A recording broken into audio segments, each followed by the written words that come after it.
व्यासपीठावर उपस्थित असलेले बिजवडी गावचे जिल्हा काँग्रेस कमिटीचे उपाध्यक्ष एनके भाऊ, आमच्या शिवसेना सातारा जिल्हा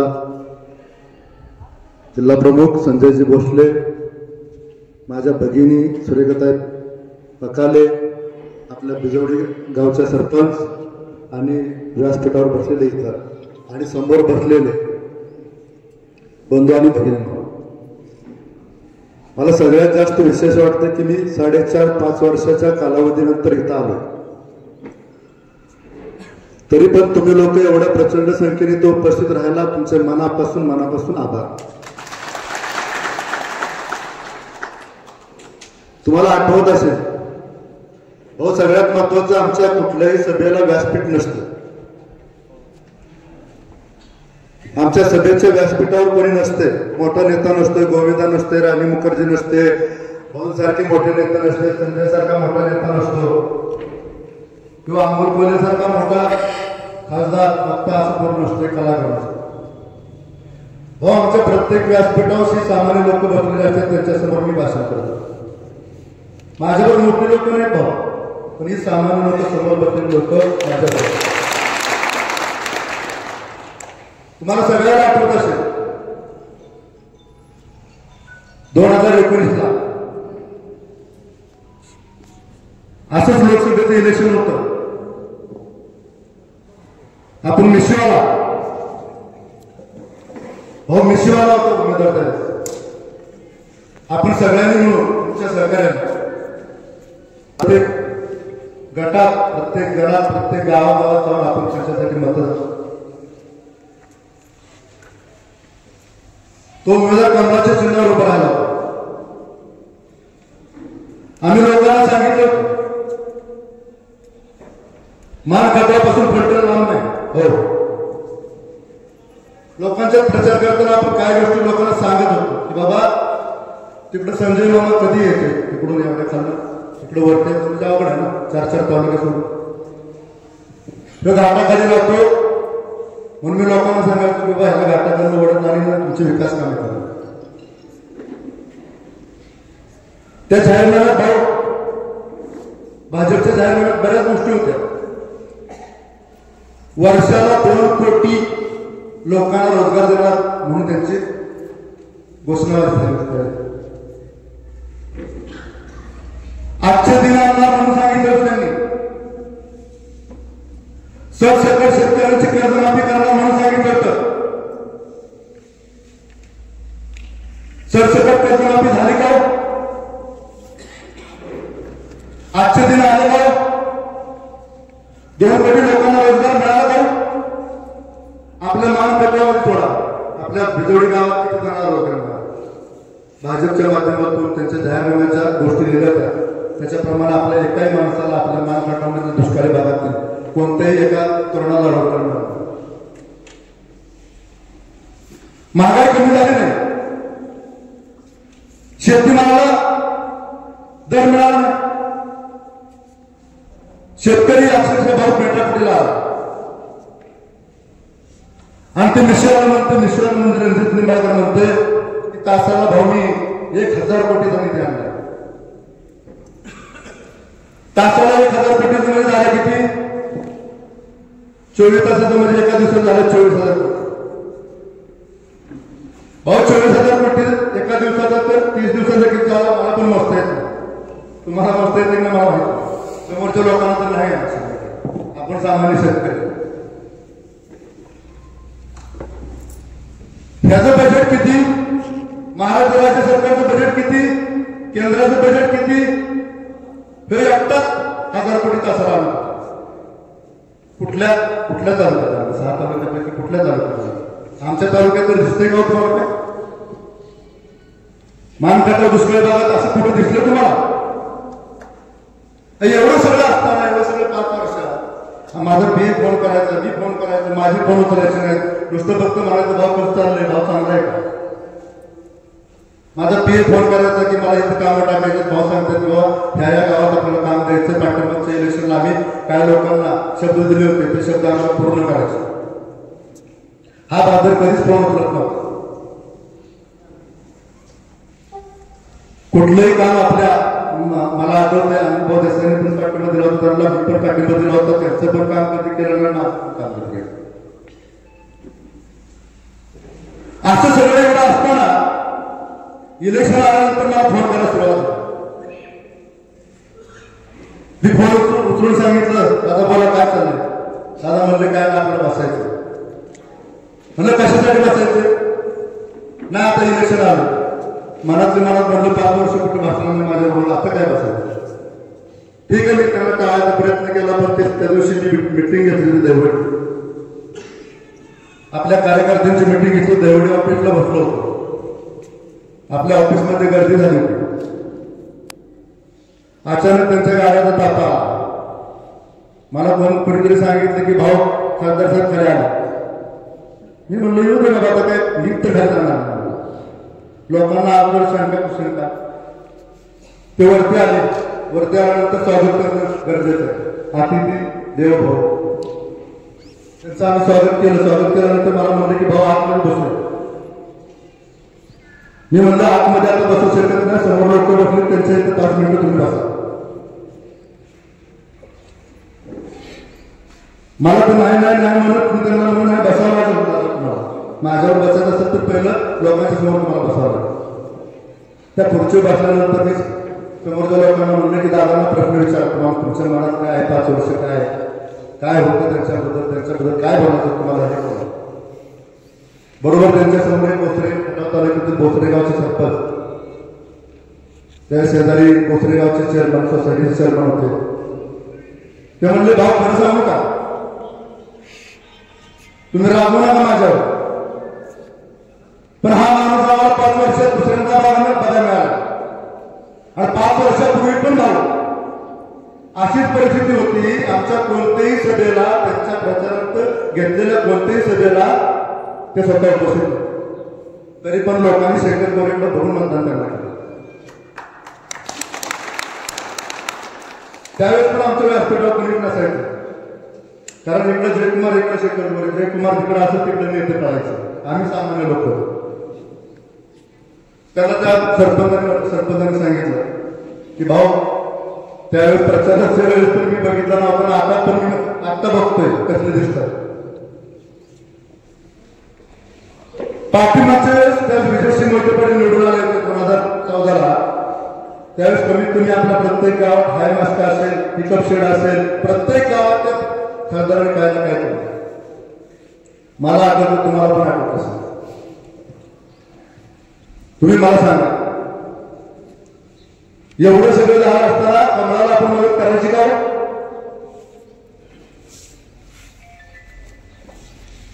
जोपर्यंत कमळ आहे तोपर्यंत आपला सामान्य शेतकरी कधीही सुधारणार नाही, कधीही सुधारणार नाही. कारण ही लोक, भाऊ तुम्हाला माहित नाही, लोक एवढी दादागिरी करतात, हुकुमशाही करतात. युट्यूबला तुम्ही बघा, स्वीडन कंपनीच्या सर्वेमध्ये आपला भारत देश एकाधिकारशाही व हुकुमशाहीच्या दिशेने वाटचाल करणारा 8वा नंबर आहे. जगामध्ये आपल्या भारत देशाचा हुकुमशाहीच्या दिशेने वाटचाल करणारा आपला देश म्हणून 8व्या नंबर. लोकशाही पूर्णपणे संपुष्टात आहे. लोक म्हणतात की संपुष्टात यायला आली, मी तर म्हणतो संपुष्टात आलेली आहे. यांना लोकांना थांबवायची गरज आहे. भाऊ तुम्हाला माहित नाही, हीच लोक म्हणतात यांचं पोटातले ओटावर यायला लागले. परवा दिवशी तुम्ही देवेंद्र फडणवीसांचं वक्तव्य बघितलं असेल टीव्हीला. ते म्हणतात रणजित निंबाळकरांना पाडा, रणजित निंबाळकरांना पाडा म्हणजे कोणाला? कमळाला पाडा. कमळाला पाडा म्हणजे कोणाला पाडा? मोदीला पाडा. त्यांचीच माणसं म्हणतात. आपण काय मानायची गरज आहे का? त्यांच्याच माणसाचं पोटातलं ओटावर यावं, तोपर्यंत दुसरा सांगण्याचा आमचा दारोडा. ते म्हणते धैर्यशील मोठे पाटलाला निवडून द्या. प्रचार करायला कोणाचं आले? कमळाचं. आणि सांगतोय कोणाचं? तुतारीचं. म्हणजे त्याच्या पोटातलं ओटात आलं. आता काय त्या पोटात तुम्हाला माहिती काय? तोपर्यंत चित्रावर काय नाव भाजपचे चित्रावर ती म्हणते संविधान बदलायचं असेल तर 400 पार करावं लागेल. तुम्ही लोक संविधान बदलून देणार? संविधानाच्या बापाच्या घरी तयार होतं. तर तुम्हाला सांगतो 400 पार जर या लोकांनी केलं तर संविधान बदलल्याशिवाय राहणार नाही लक्षात ठेवायचं. आपल्याला दाढीवाला एक विषयवाला रणजित निंबाळकर, एक दुसरा दाढीवाला. वरती जसं भाजपची दादागिरी चालू, तुम्ही आमच्या पक्षात येत नाही तर तुमच्या मागे ईडी लावतो, तुमच्या मागे सीबीआय लावतो, तुमच्या मागे तपास यंत्रणा कोणती नाही कोणती तुमच्या मागे लावणार. 8 दिवस तुमच्या मागे तपास यंत्रणा लावली, 9व्या दिवशी घडी भाजपमध्ये जा. ही हुकुमशाही ठीक आहे, आम्ही मान्य केलं. महायुती पाठिंबाच्या 2019ला शिवसेना भाजप महायुती सर्वसामान्य लोकांनी मॅन्डेट आपल्याला महायुतीला दिलं. काही शब्द भाजपनं उद्धव साहेबांना दिले होते. ते शब्द पाळले नाही, त्या गोष्टी त्या पब्लिक मध्ये येत नाही. पण आम्हाला चांगलं माहित आहे की साहेबांनी कशासाठी भाजप महायुती तोडली आणि ते काँग्रेस राष्ट्रवादीवर गेले. पण ठीक आहे, आम्ही मानतो शिंदे साहेब फुटले. उद्धव साहेबांना मुख्यमंत्री पदाला पाय उतरावा लागतो. सगळं सरकार तुमचं बरोबर चाललं होतं, लोक विसरायला लागली ती 50 कोटी सगळं विसरायला लागलं. तेवढा दिवस चाललं होतं, सगळ्यांनी ऐकलं, सगळ्यांनी म्हणत होते सगळे लोक. पण ते पण लोकांनी विसरलं होतं. सरकार तुमचं बहुमतात होतं. बहुमतात असताना सरकार तुम्हाला काय गरज पडली होती राष्ट्रपती फोडायची? 3-4 दिवसापूर्वी तुम्ही सांगताय की 70,000 कोटी राष्ट्रपतीने भ्रष्टाचार केलाय. राष्ट्रवादी पक्ष हा भ्रष्टाचारी पक्ष आहे. अजितदादांनी 70,000 कोटीचा घोटाळा केलाय आणि 3 दिवसानंतर 4 दिवसानंतर तुम्ही त्याच माणसाला डेप्युटी सीएम करताय, उपमुख्यमंत्री करताय. ही माणसं विसरली नाही. कुस्ती खेळणारा पैलवानापेक्षा कुस्ती बघणारा हुशार असतो. त्यांना वाटतं की सगळी लोक आपल्याबरोबर घेतली. उद्या शिवसेना बरोबर घेतली, शिवसेना फोडली, राष्ट्रवादी फोडली, भविष्यात काँग्रेस. अशोक चव्हाण सारखा माणूस तुम्ही फोडताय. अशोक चव्हाणाबद्दल बोलणे इतकं हित कोणाची लायकी? एवढं त्या घराण्याचं काँग्रेस बरोबर संबंध आहे. तरी पण तुम्ही लोकांनी त्याला ईडी लावायचा प्रयत्न केला, सीबीआय लावायचा प्रयत्न केला, तपास यंत्रणा त्यांच्या पाठीमागे लावली आणि तुम्ही त्यांना पण आठ टाकायची भाषा केली. त्यांना पण तुम्ही पक्षात घेतलं, जबरदस्ती घेतलं, हुकुमशाही पण तुम्ही घेतलं. लोकशाही कुठे राहिलेली ना. आपले आमदार काढले खटाट्याचा भाव तुम्हाला माहित नाही. उडवडीचं पाणी लोक पैसे भरतात. शासनाचं किंवा शासनाचं धरण लोक पैसे भरतात पाणी सोडायचं शासनाला. अधिकारी उर्वरित काय सांगतात शेतकऱ्यांना की बाबा तुम्ही आमदाराची शिफारस घेऊन पाणी पुरवठा शासनाचं, पैसे तुमचे, शिफारस कोणाची आणायची? आमदाराची. काय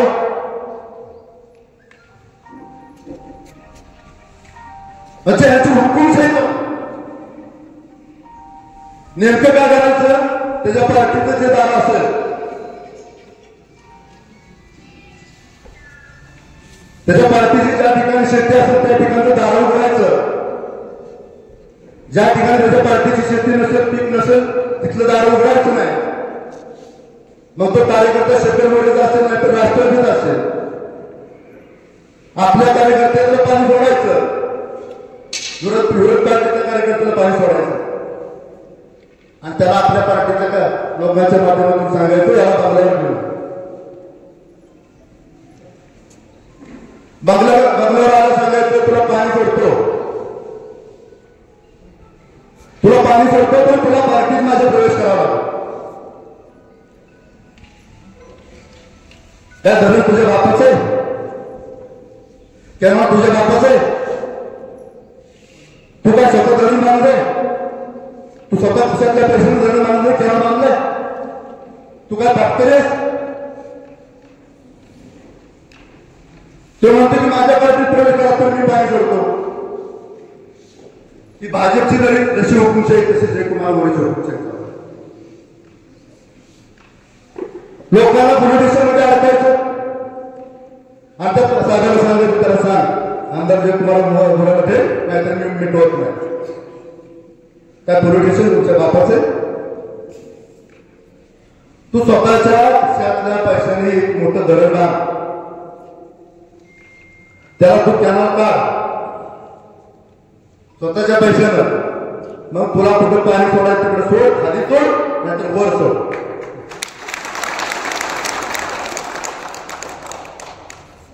ती लोक भाऊ माझ्याकडे आली. 8 दिवसापूर्वी माझ्या ऑफिसला आली. भाऊ म्हणजे असं झालंय. मग तुम्ही म्हणलं तुम्ही काय म्हणा. आम्ही त्यांना सांगून आलो की बाबा तुम्हाला विचार करून सांग.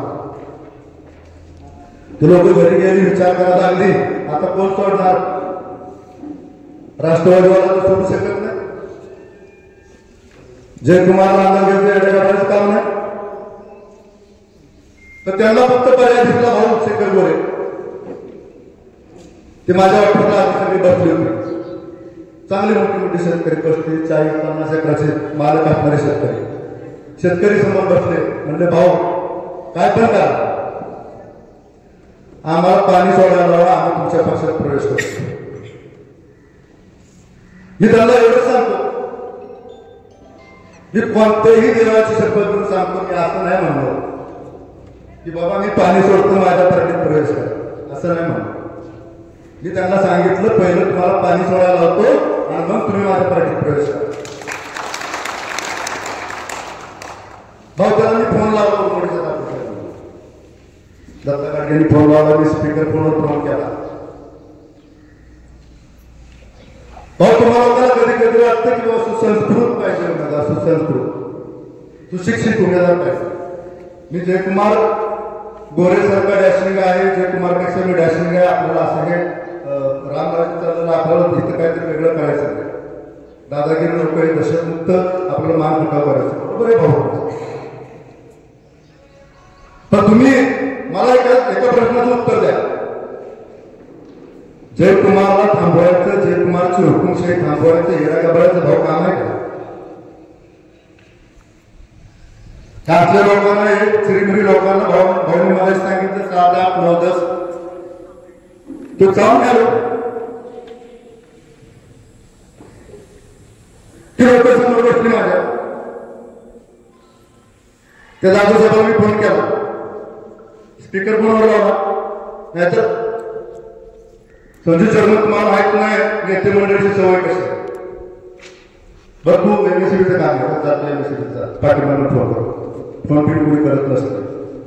कारण त्यांचा अवघड ठरलेलं असतं. आमचं ठरलेलं असते जेव्हा ठरलेलं असतं. भाऊ तुम्ही माझ्यापेक्षा कितीतरी सिनियर आहे. संजूला पण चांगलं माहिती ठरलेलं असतं. स्पीकर फोनवर फोन लावला मी. साहेब नमस्कार शेखर गोरे बोलतो. म्हणजे भाव नमस्ते. तर म्हणलं बाबा ह्या डिवाय नंबर 7 निमसोडचं पाण्यासंबंधीचा विषय काय आहे? तर म्हणजे भाऊ ते आवडतं संपलंय. आवडतं म्हणजे पाणी संपलंय. पाणी सोडण्याचा विषय संपलेला आहे. आणि म्हणजे तू असं म्हणतोय साहेब असं म्हणताय की जयकुमार गोरेची शिफारस आणली तर तुम्हाला एका तासात पाणी सोडतो. हे बरोबर आहे का? तुम्ही असं म्हणलं होतं का? म्हणतो नाही. माझ्या आईशी शपथ करून सांगतो असं म्हणलो नाही. मग मी त्याला जाऊन म्हणतो की बरं जाऊ द्या सोडून द्यायचं. मला तुम्हाला बघायचं. मी माझ्या शहरात काम करतो. मी त्याला म्हणलं साहेब मला तुम्हाला बघायचं. मी म्हणजे अहो भाऊ कशाला काय माझी येतो तुम्ही बाबा त्याचं नाही ना. म्हणून तुम्ही आता कुठे मला बघायचं. त्याला मी संजू शर्मा एकच सांगितलं तुझं एका तासात पाणी सोडलं नाही तर शेखर वगैरे तुला काय करत तुला माहिती आहे चांगलं. मी कसा बोलतो काय करतो हे माहिती आहे तुला. भाऊ मी कुठे सांगत नाही. 25 मिनिटात त्या माणसाने पाणी सोडलं. 25 मिनिटात. अशा खटाव तालुक्यातला सांगण्यासारख्या कितीतरी घटना आहेत. कमीत कमी आताच्या 8 दिवसात 5 घटना आहेत. वाकळवाडी असेल, आंबोडे असेल, लिंचोड असेल.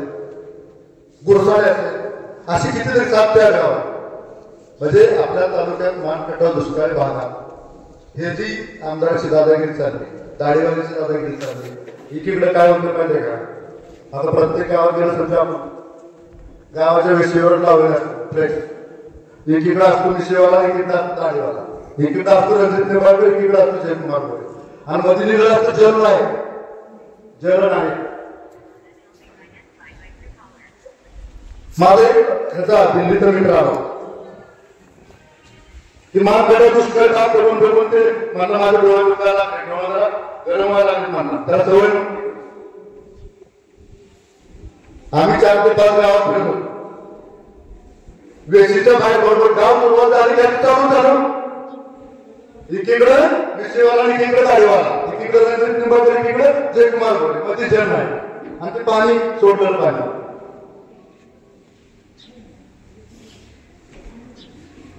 आज पण भाऊ माझ्या मानखटाव दुष्काळी भागात ठीक आहे, तू पाणी आणलं, ठीक आहे, आम्ही मान्य करतो पाणी आणलं, तू एवढ्या वेळा लोकांना सांगितलं की माणसाचा मराठा घेऊ आणलंय बाबा पाणी, तू आणलंय, पण आज पण हो 105 गावापैकी 71 गावात टँकर लागतो. 105 गावापैकी 71 गावात टँकर लागतो आणि 346 वाड्यावर टँकर लागतो. तसंच खटाव तालुक्यात 19 गावापैकी 46 गावात आजपट टँकर लागतो. त्यात शासनाचे टँकर असतील, तुमच्या आशीर्वादानं माझ्या प्रतिष्ठानचे टँकर आहेत. एवढं सगळं असताना जल नाही पण पोस्टर लावायला या बाजारांना दोघांना पण लाज वाटत नाही, हे सगळ्यात विशेष आहे. लावलं फ्रेंड, आम्हाला काही प्रॉब्लेम नाही. माझ्या दुष्काळी भागात, मानखटाव दुष्काळी भागात 179 गावात टँकर मुक्त तू गावाकडे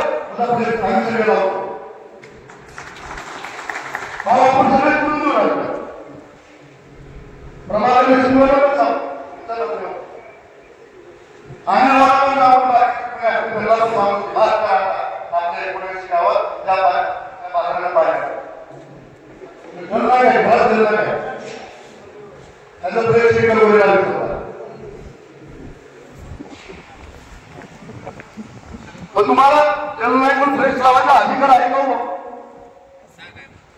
मी परत म्हणून सांगतोय 179 गावापैकी कितीतरी गावात मला सांगितलं 105 पैकी 71 गावात हे 74 गावापैकी 46 गावामध्ये टँकर लागतो.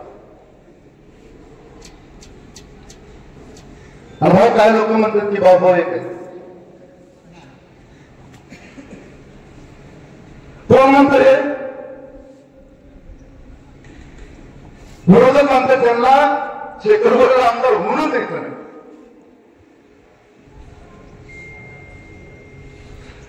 खोटं बोलायचं पण रिटर्न बोलायचं. आता मला सांगा भाऊ, सोनिया गांधी राष्ट्रीय काँग्रेसच्या अध्यक्ष होत्या पहिल्या, त्या गांधी उद्या कोण पण म्हणेल की आमची मावशी आहेत, आमच्या आजी आहेत, असं चालत भाऊ. मी गोऱ्याचा, त्या गांधीच्या, पण ह्यांचं खोटं बोलायचं पण रिटर्न बोलायचं. आम्ही दोघं भाऊ जर एक असतो तर या तिसऱ्याला कोण फिरून दिला असतं भाऊ? भाऊ भूत लावून दिलं नसतं, भूत लावून दिलं नसतं, गावागावात फिरून दिलं नसतं, जबाबदार काम करणे, तिसरा फिरून दिला नसता.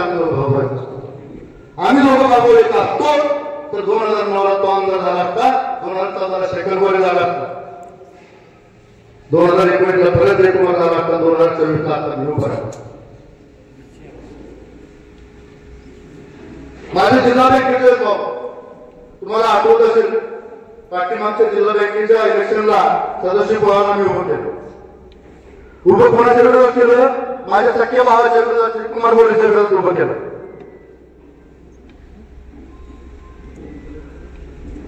सदाशिव कोर्टाच्या हॉस्पिटलमध्ये होते मी स्वतः. आता हे शब्द बोलायचं नसतं भाऊ, हे काय मला काय फरक पडत नाही. साधारण कार्यकर्ता मी एवढा मोठा नाही, ईडी चौकशी व्हायला हे सगळं सीबीआय मागायला लागलो तर एकदा झालं सगळं. त्या माणसासाठी 2.5 कोटी खिशातलं खर्च करणारा एकमेव शेखर गोरे. तात्यांना मी उभं केलं, माझ्या सख्या भावाच्या विरोधात उभं केलं. त्या उभं करत असताना त्या कालावधीत एवढ्या केसेस भावा माझ्यावर झाल्या की अजून पण आम्ही ते भोगतोय. माझा सख्खा मामा 1.5 महिना जेलमध्ये घातला होता कळंबाला. मला ते दिवस आठवलं तरी भीती वाटत. तुमच्यामुळे आमच्यावर मोका पण झाला. सदस्य पवार निवडून आणण्यासाठी जे जे काय करायला लागलं ते केलं.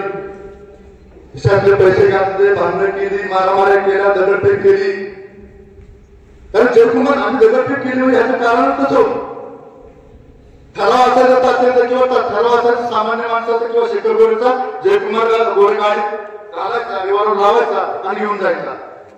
म्हणून काय चूक केली असं चुकीचं लोकशाहीत असं हुकुमशाही पद्धतीने वागत असताना शेखर गोरेने असं उघड्या डोळ्याने बघायचं. भाऊ विरोध केला. मला दादा म्हणले अजितदादा पवार म्हणजे तुला का जगावेगळा राजकारणाचं. तात्यांचं बाबा आधारित तात्यांना कधी काय होऊ शकतं हे बोलू नये, हे सगळ्या गोष्टी पण मला मांडायचं. दादा म्हणजे दुसरा कोण कार्यकर्ता असला तर बघ त्याला उभा, तात्याला उभा करू नको. कारण कसं त्यांचं आधार भरपूर होतं, कधी काय होऊ शकत. तरी पण मी ऐकलं नाही पाहिजे. दादांचं ऐकलं नाही. दादा म्हणलं मी एका शेखर गोरे असा आहे की एका शब्द दिला की कुठलाही तुमची माघार घेत नाही. म्हणून मी भाऊ ज्या माणसाने मला उभं केलं, अजितदादांनी मला उभं केलं, त्या माणसाचं सुद्धा मी ऐकलं. मला एवढं डोक्यात होतं, तात्याने मला सांगितलं होतं की भाऊ तुम्हाला माझी शेवटची इच्छा आहे, मला जिल्हा बँकेला तू निवडून आण, मी तुला आमदारकीला उभा करतो. माझा पण स्वार्थ, मी नाही म्हणत नाही. पण त्या माणसाला एवढा खर्च केला, एवढ्या केसेस घेतल्या, त्यातनं पण 2 मात्र तात्या हारले. आमचं दुर्दैव होतं. मी कमी पडलो असं कुठंतरी. ठीक आहे, आम्हाला मान्य होता तो जयकुमार गोरेचा विषय आम्हाला मान्य होता. जयकुमार गोरेने परत आता जिल्हा बँक लागली, त्याच्या लक्षात आलं होतं भाऊ शेखर गोरे आता थांबत नाही. कारण आम्ही पहिल्या दिवसापासून आम्ही तयारी केली. ज्या दिवशी तात्या हारले त्या दिवसापासून शेखर गोरेने जिल्हा बँकेची तयारी चालू केली होती. सोसायटीचे संचालक असतील, सोसायटीचे ठराव असतील, चेअरमन यांची जोडणी चालू केली. मग ज्यावेळेस इलेक्शन लागलं भाऊ त्यांनी पॅनल उभा केला होता मिस्टरवाल्यांनी जागेवर बंटीन भाऊ हा सोबत दोघांचा काय करायचं पॅनल उभा करायचा, काय त्यांच्या काय गोष्टी असतात ते क्लिअर करून घ्यायचं, आपलं पॅनल काढून टाकायचं. ठीक आहे, त्यांनी मागा घेतली, त्यांना माहिती होतं या शेखर गोरेच पडणार. माझ्या विरोधात उभं कोणाला केलं? ज्या माणसाला मी 8 कोटी खर्च केलं त्याच माणसाच्या मुलाला माझ्या विरोधात उभं केलं. त्यांची 16 मतं, माझी 23 मतं, जयकुमारची 27 मतं. आम्ही जयकुमारला सांगत होतो की बाबा जयकुमार तुम्ही तटस्थ राहा, मला पण मदत करू नका, राष्ट्रवादीला पण मदत करू नका, आम्ही राष्ट्रवादी बघून घेऊ काय असेल. पण त्याने ऐकलं नाही. माझ्या ताईने मला सांगितलं, रणजितदादांनी सांगितलं की भाऊ मिटवून टाकून कुठेतरी संपवायचं, संपून टाकायचं. सगळं ठरलं आमचं संपवायचं. पण म्हटलं माझ्यापासून सुरुवात कर संपवायला, मला एकदा निवडून येऊ दे, मग संपवून टाका. म्हणलं तू डायरेक्ट मदत करू नकोस, तू तटस्थ राहा, आमचा मी होतो. रणजितदादांनी सुपारी घेतला. दोघं बंटी बबली म्हणलं काय आपल्याला खरंच राजकारण भावना कळत, राजकारण कळत असताना 2019ला मी माहितीचा आमदार असतो. मला विधान परिषद द्यायला तयार झाली. मला याचं स्पष्टीकरण ह्याच गोष्टीसाठी द्यायचं आहे की लोक म्हणतात की बाबा नशीब बघा माझं किती चांगलं आहे. जयकुमार गोरे, रामराजे आणि राष्ट्रवादी सगळे लोक एकत्र बसले. कोणत्याही किमतीवर राष्ट्रवादीची सीट मनोज कोळाची निवडून आली पाहिजे, सदस्य कोळांचे चिरंजीव शेखर गोरे कोणत्याही परिस्थितीत पडला पाहिजे. पण नीतीला ते मान्य नव्हतं. तुमच्या आशीर्वादानं शेखर गोरे जिल्हा बँकेच्या इलेक्शनला चिठ्ठीवर निवडून आला. जर बाबावाडी असतो का ती चिठ्ठी पण वरून खाली बाबावाडी टाकली का? बाबावाडी का असतो 3-4 मतांनी निवडून आला पाहिजे होतो. त्याच्याकडे 27 मतं होती, 10 मतं निवडून यायला पाहिजे होतं. मी चिठ्ठीवर आलो की जसं की म्हणजे माझा भाऊ देव आहे त्यांनी म्हणून टाकले निर्धारात निवडून आले आणि म्हणतो की आम्ही मदत केल्या. वा देवा, मला एवढ्यासाठीच सांगायचं आमच्या दोघांच्या एवढ्या केसेस आहेत, तुम्हाला पण आहेत, माझ्यावर पण केसेस. तुम्हाला लोकांना कधी पटणार आहे? तुम्हाला लोकांना पटलंय पण विरोधकाला पटलं नाही, कारण त्यांना शेखर गोरे नको आहे. ते कालचं पोरगं आलंय टँकर वाटतंय, कालचं पोरगं आलंय अँब्युलन्स फुकट देते, लोकांच्यात नाव होते. 4 वर्षानंतर आल्या पण क्रेज आहे. भाऊ काय बरेचशी माणसं आणलीत का मला, हॅलो ह्याच्यातले बरेच लोक मी ओळखत पण नाही, बरेच लोकांनी मला बघितलं पण नाही व्यवस्थित, माझ्या प्रेमापोटी इथे येतात. त्यामुळं कोणी जरी तुम्हाला म्हणलं की शेखर गोरे जयकुमार गोरे हे काय, तर त्याला तिथंच विचारा की बाबा एक पुरावा दे, एक पुरावा मला दे की बाबा शेखर गोरे जयकुमार गोरे हे काय, नाहीतर कानाखाली आवाज काढणे असं त्याला सांगा. मला या गोष्टीचा भाऊ राजकारणात काही वर्गाने ठीक आहे, मला त्या गोष्टीचा जास्त विशेष वाटत नाही.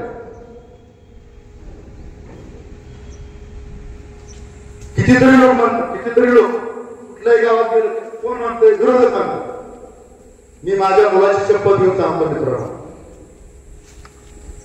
जयकुमार गोरे बरोबर ज्या दिवशी मला एक व्हायची वेळ येईल त्या मी राजकारण सोडून दे, त्याच्यावर कधीच जाणार नाही. जायचं असतं तर 2019ला देवेंद्र फडणवीसने मला सांगितलं होतं, शेखर भाऊ तुम्ही जयकुमारला विधानसभेला लढू द्या, तुम्हाला जून मध्ये 2019च्या जून मध्ये तुम्हाला 2020च्या जून मध्ये तुम्हाला आमदार करतो विधान परिषदेत. अहो तो पण आमदार झाला असतो, मी पण आमदार झाला असतो. ते सगळं सोडून देऊन मी तुमच्यासाठी समोर लढत आहे. अख्ख्या महाराष्ट्रात शिवसेना आणि भाजपची युती तोडण्याचं साहेबांनी करणे कणकवली आणि आपला मान काढला. एवढं सगळं इतिहास तुमच्या समोर असताना तुम्हाला जर कोण विचारलं असेल तर त्याला पदायला सांगा की असं कधीच घडणार नाही. आज तिथं झालं फिरून येतो, फिरून आलो. त्यामुळे आपल्याला सगळ्याला विनंती आहे, आपल्याला संविधान बदलून द्यायचं नसेल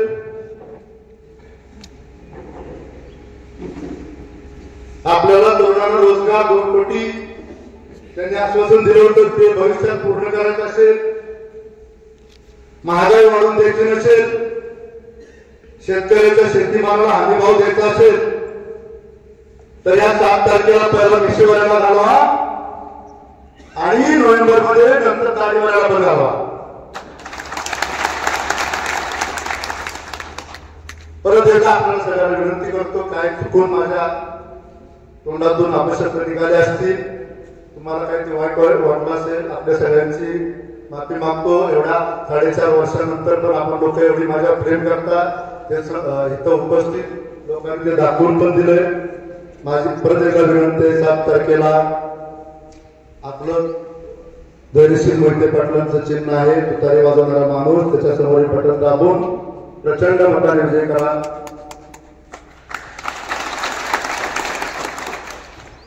आणि इथून पुढे आपल्या सगळ्यांना मी वेळ देत जाईल.